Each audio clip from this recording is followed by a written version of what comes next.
believe next on the agenda is Greg.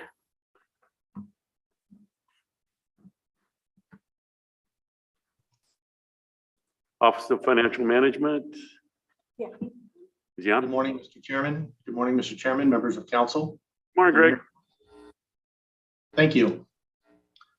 So this morning I'm proposing or have presented for your consideration a resolution that authorizes the organization to request the true up or the indexing from the secretary. This is a reference to the historic water compact. Embedded in the water compact is a provision that says each one of our distributions that comes to the organization is subject to a corresponding indexing that is related to both the consumer price index, the producer price index, and the Bureau of Reclamation construction trends cost index. We wait approximately 6 months after the payment was received in order to calculate what exactly that indexing amount is. Intermittent to that, the secretary released an amount of about $370,000 to us as a good faith gesture. And now we do a final reconciliation of what those actual indexes mean. And the total indexing amount for the period is $4,424,000. They've already presented us with $353,000, and we're requesting $4,070,000 as a true up or as a final calculation of that index. Behind the resolution is a letter for the chairman's signature requesting that be processed. Any questions for Greg? Mike?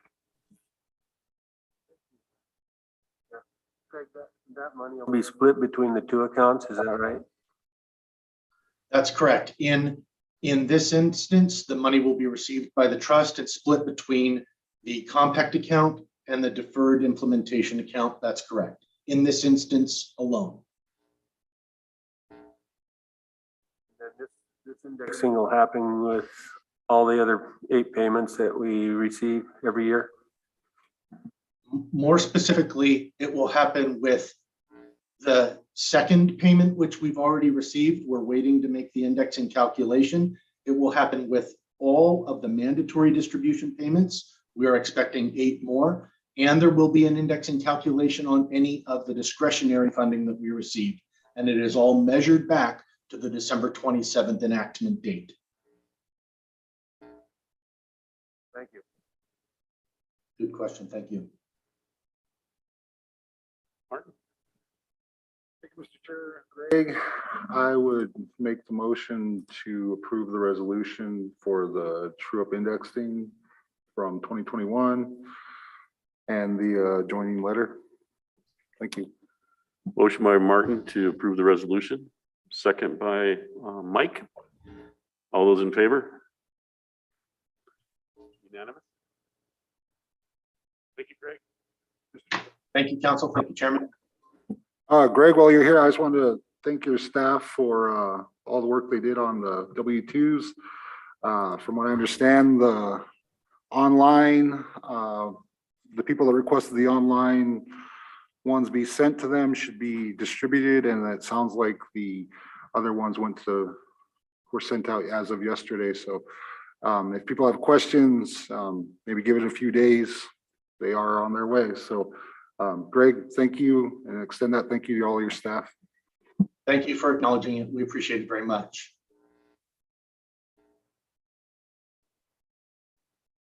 Okay, next on the agenda, we have John Matt from Mission Valley Power for their annual report.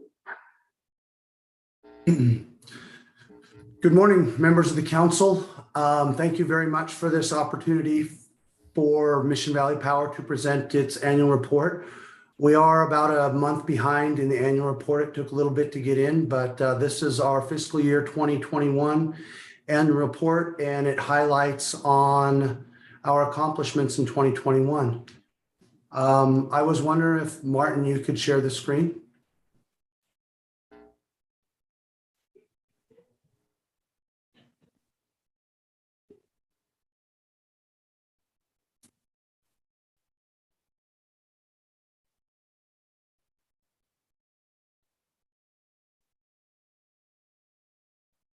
Thank you. Go ahead and slide down.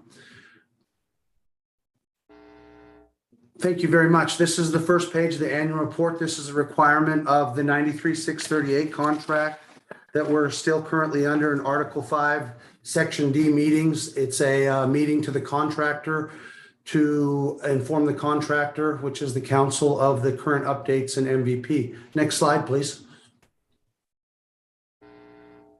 Currently, right now, that's our contact information. This annual report is shared with the customers in April when we have our annual meeting to the customers. During the time that we wrote the report, we had 71 employees. Now we're up to 76, all of which are tribal members except for 5. We currently have 1 manager and 5 supervisors in the hierarchy. Next page, please. Again, our goal is we are committed to selling the most reliable, cost-effective, and safe electric power to our customers. Next slide, please. Our utility board is made up of 5 members that the council chooses. Currently, our board chair, Chuck Corville, is on the phone call. Our secretary, Cindy Benson, is on the phone call, and our newest member, Dick Erb, is on the phone call also, reviewing the annual report. These are selected in 3-year cycles. This is our current board today. Next slide, please. We also are governed by a consumer council. If there's issues that customers have, they are invited to come in and present their issues to our consumer council, which is composed of members of each county that we're composed of and 2 tribal member at large. Next slide, please. This is the update from our customer service side. During the last 2 years of COVID, we've had some challenges, obviously starting in 2020. It has been able to work to our advantage, though, utilizing a lot of technology in kiosks. You can see the significant increase from 2019 to 2021. The utilization is huge. We have kiosks in our Lee community, Ronan community, and the Hot Springs community. And we have another one that is in our office that we're looking to move to the St. Ignatius community. Our Smart Hub payments have increased. And I like to note that our orange green cards delivered have decreased as we're communicating with our customers in a different way. All other statistics seem to increase. Next page, please. This is a graph of historical rate increases that we share with our customers. The only time that the rates went down in residential general revenue was in 1997. We're looking at a revenue decrease this year as we implement tiered rates. That will be the next presentation after orientation that MVP will put on for the council. Our history of MVP, or the FIP, government managing, BIA managing this utility, starts in 1937, and we are still in place 2021. We've had 33 years of the 93-638 contract that we're still under between the federal government and the tribe. This is our 34th year. Next slide, please. This is where our work starts out in our engineering department. So we've started to look further ahead instead of the past proactive view or reactive view. We are purchasing transmission switches, reclosures, and transformers ahead of time now. Our delivery times have now been delayed from 12 to 24 months. So having a yard that we have stocked of material will help us get through this next year as we order 2023 material now, thus taking a little bit of a risk, gambling on how many new services and what will be required in 2023. We definitely are training our employees as needed. And during my next orientation, I'll be glad to introduce my 3 tribal member engineers that we've recruited over the years. Next slide, please. Our operations and construction department is maintained of our linemen, our tree trimmers, and our electrical instrument mechanic. We are having 2 of our apprentice linemen, tribal members, complete that'll turn out to journeymen. And we have hired 6 new apprentice tree trimmers this year. We are currently flying. You will see in the next week, Charcusta, you'll see an advertisement flew for apprentice lineman jobs. Winter time's always our busiest, and outages are our peaking time of the year. So we're awfully busy right now and looking forward to the storm today. Our employees have been able to maximize the opportunities as an essential service, and we've staffed our utility 100% during the downtime during COVID. Next slide, please. Our support service department does our meter reading, our shop, our warehouse. Again, with ordering times being out in front and trucks being harder to accumulate at this time, we were able to continue to move forward and meet the requirements that we needed for new services, which we hit a 10-year high last year with 327 new services in our area. It's very challenging to stay busy. Our next slide is financial highlights. Total cash received was 34 million. The net increase was 1.3 million. We only had 33 million in expenses. So there was an increase of roughly $3 million of unpredicted funds that came in this year due to increased efficiencies and increased new services. Next slide, please. We also run our own safety and environmental compliance department, keeping all our folks in training, and we've had to adapt just like anybody else using more Zoom meetings, which we've set up our conference room to accommodate to continue our safety meetings to strive for 0 accidents. Next slide, please. Again, we continue to facilitate Bonneville Power's energy efficiency conservation department.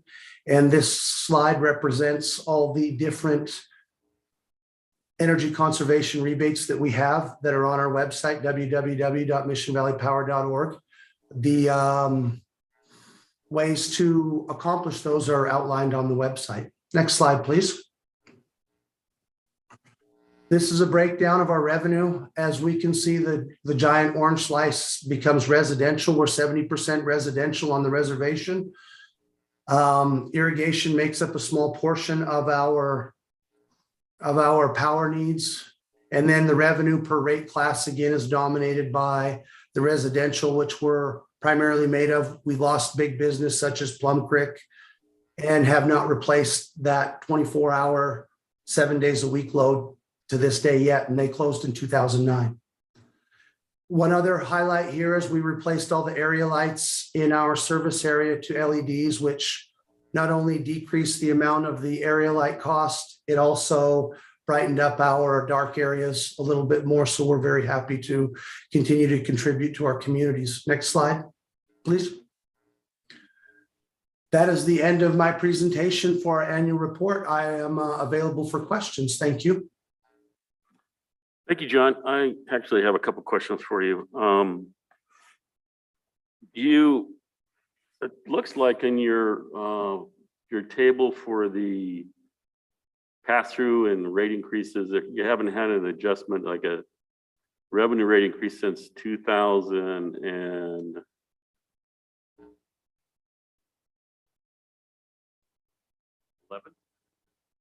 So your cost of service, is it gone up? I mean, and the other question I have is in your table of financials, don't you have an emergency fund also, or is that something you put on the table?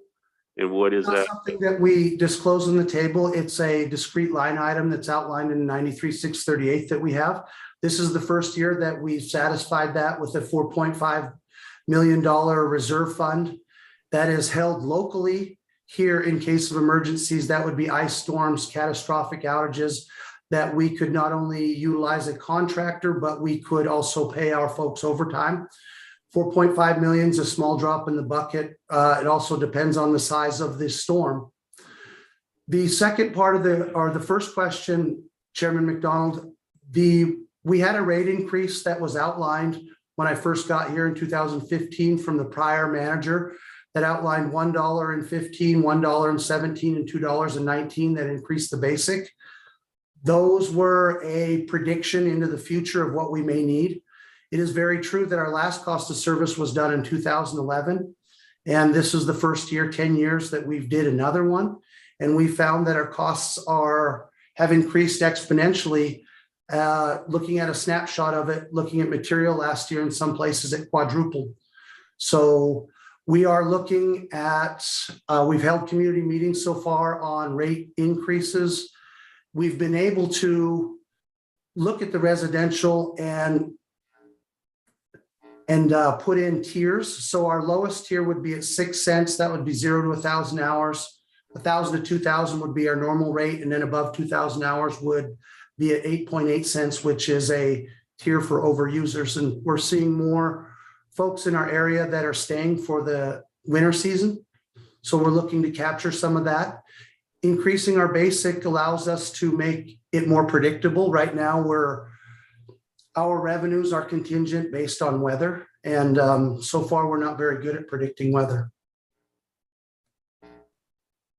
One more question on, in your table of financials, you had only 400 and some thousand invested in capital improvements. Is that a normal amount or is that low? That's a normal amount per our 93-638 contract. We're only allowed to designate 25% of the prior year's budget to, or a portion, I shouldn't say 25%, a portion of the budget back to capital expenses. Okay, thank you. Any other- Thank you. Jennifer. Oh, thank you so much. It sounds like you're doing some really great work there. Thank you. And I really commend you greatly for keeping your operations staffed 100% during COVID and keeping that essential service going. I think that is amazing. So thank you for doing that. One question I had is, do you have any, I know that you guys are closed to in-person visits during COVID. Do you have any plans to change that, to open the doors to allow people to go in person? Or are you going to continue with COVID protocols? Thank you for the question. Currently, right now, we revisit that with our utility board. Our utility board will make the final decision on that. And because of being an essential service, we are concerned that we don't know who's vaccinated and who's not vaccinated. So we mitigate that by putting kiosks out in the community. And we all still have a drive-through window here that's operational that people can pull up and have a interaction with our staff. So we were looking at the end of the year, but we hit another bump of new strains. So it's really made us look at wanting to keep sure that we keep the doors open. But we've had 3 to 5 people go down with COVID sicknesses a week. So we're running skeleton crews here to maintain. So look forward to revisit again at the next quarter. Thank you for that question. Well, I have one more question, John. On the bipartisan infrastructure law, there's quite a bit of funding opportunity. I don't know if you're eligible for any of that or not for the different topics that are in there, that massive funding bill. Correct. This 3 years ago, we set out forward and we did a strategic plan with HDR and the Bureau of Indian Affairs. HDR is an engineering company. We received that this last year. So that was a guide to let us know, such as irrigation had to do, that we showed $23 million in deferred maintenance that we needed to accomplish. Obviously knowing that transformers can be up to $500,000 in substations. So it's very expensive. It's not a lot of maintenance work.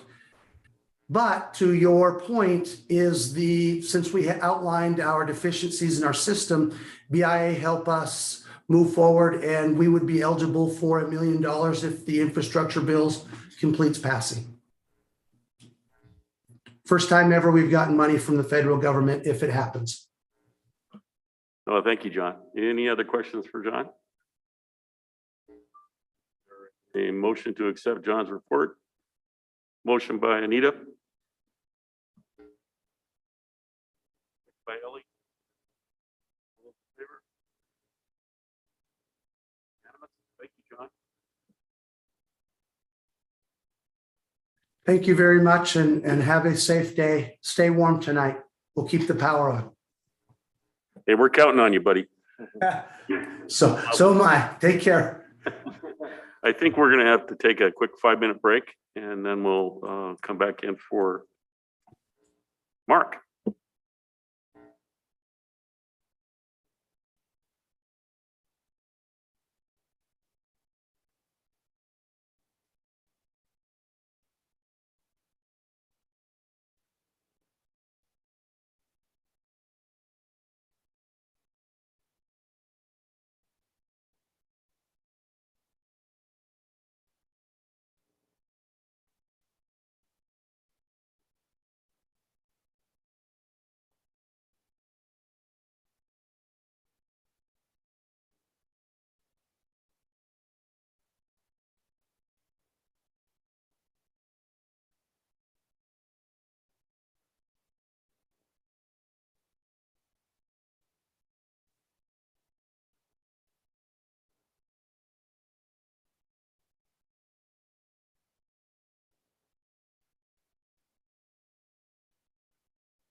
Okay, we'll come back into session. I think we're going to move into executive session. So